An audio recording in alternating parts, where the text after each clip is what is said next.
What is your shadow self?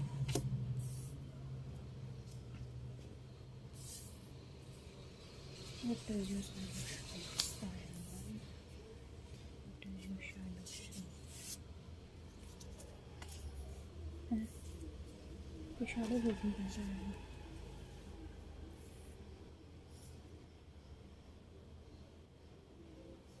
Okay.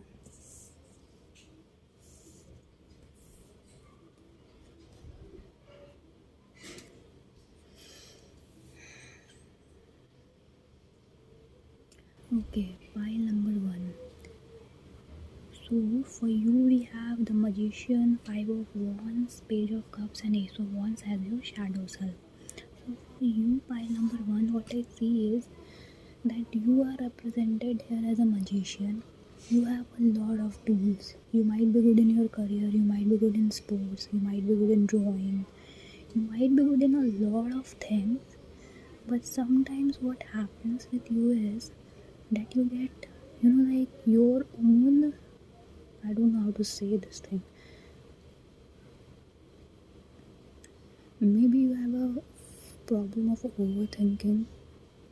Yeah, I mean I can describe it in this way.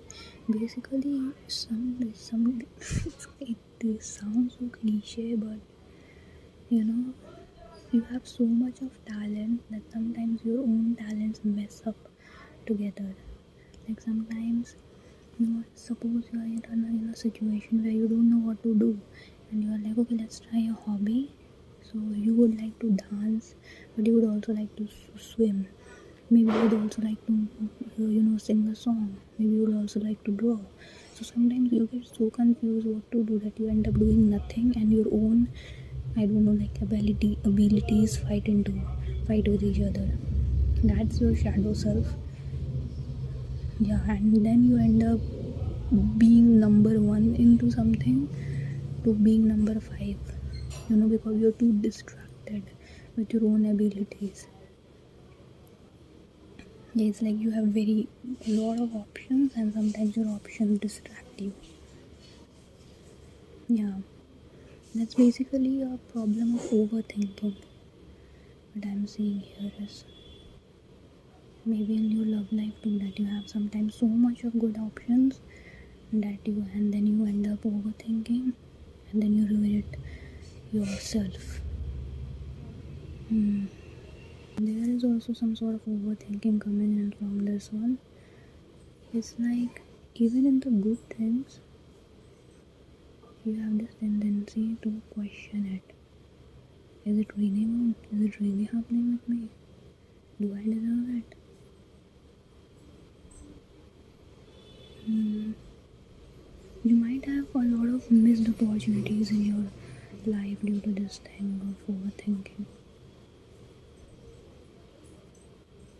Okay. A lot of.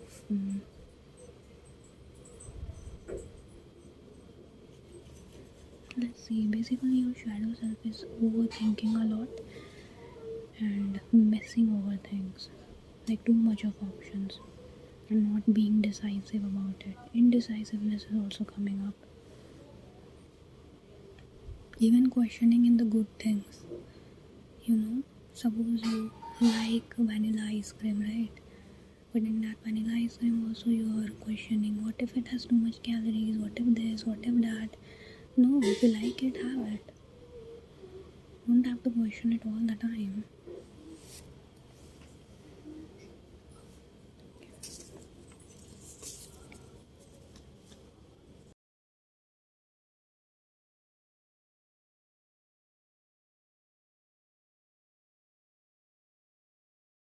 So you got the Tower, Knight of Pentacles, the Hanged Man, and the Queen of Cups.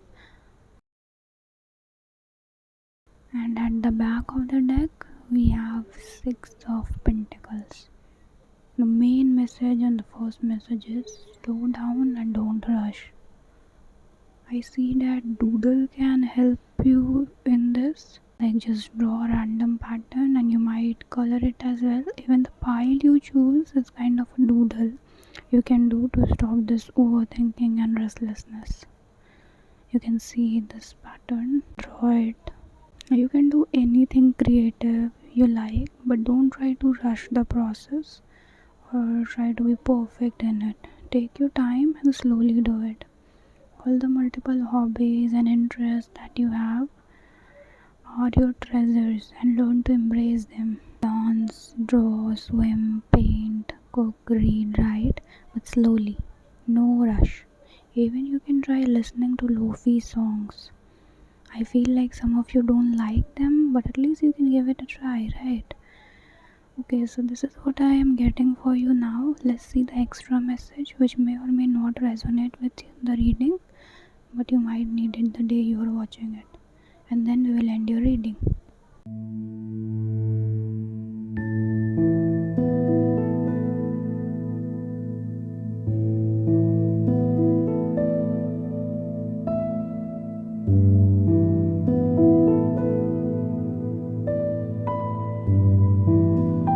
Number 2, let's see your shadow side. So for you, pile 2, your shadow side is oversharing of material possessions. I feel like sharing is good, but I mean, too much of anything is poison, right? The second thing is that you need to work on your emotional side, pile 2. It's like even when you feel vulnerable from inside, you show a very neutral face as if everything is good and all. You might have found difficulty crying when people are around. For you, saying I love you is, like it takes more courage than solving a math equation. I hope you are understanding what I'm saying by healing your emotional side. I think you need to tap in your childhood and see where all these wounds are coming from. I also see there is some sort of ego or, like a sense of authority in your shadow self. It's like you would not just want to wear a crown, but you also have some difficulty giving it to someone else. Don't you think the crown can also get heavy sometimes, pile number 2? And also, I'm not taunting you, so no, these are all your shadow self. I'm not taunting you, I don't even know you and all. So it's like a trigger warning. You can replace the crown here with responsibility, because of course not all of us wear crown these days.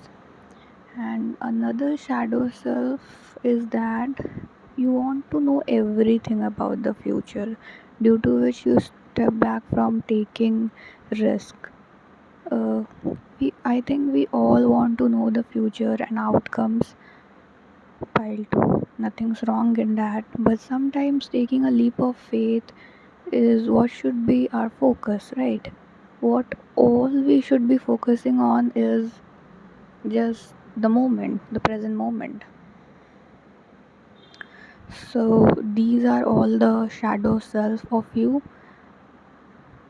You might get triggered also, that I felt like some of you did get triggered, but let's see how you will heal it now.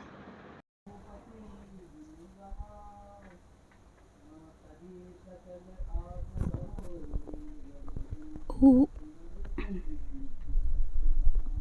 okay, bye too. Let's see what you should do to heal your shadow side. So these are the cards for you. Okay, take your time out.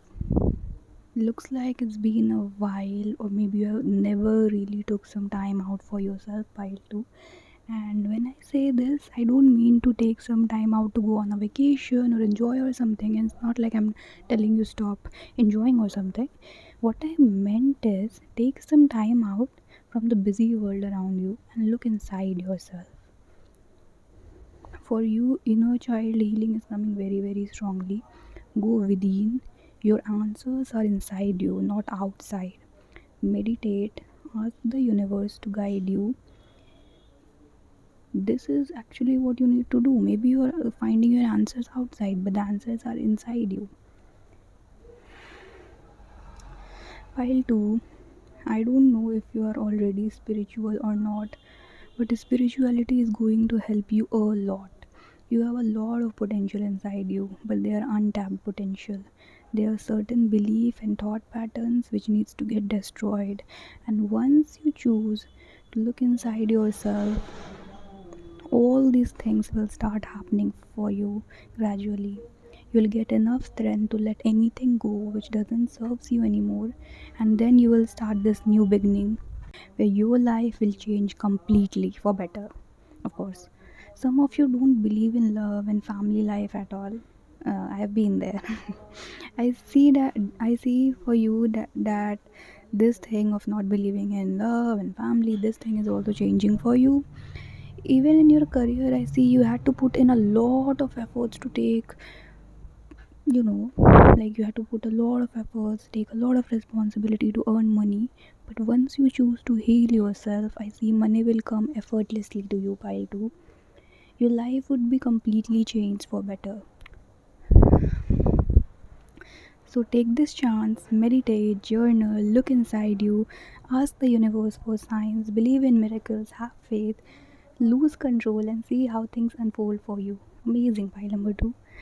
I hope you will not take it as just a tarot reading, but will actually take some steps towards your new future. Actually, towards your new future, better say. This is all that I had for you today. This was your shadow self and your, how to heal your shadow self. Both the things I mentioned. I hope you will take some efforts into this and make your life better. I send you lots of love, lots of healing, and I hope you will watch other videos of mine too if you're interested, of course. And I'll see you in the next video, and if not, that's also okay. Bye bye, take care.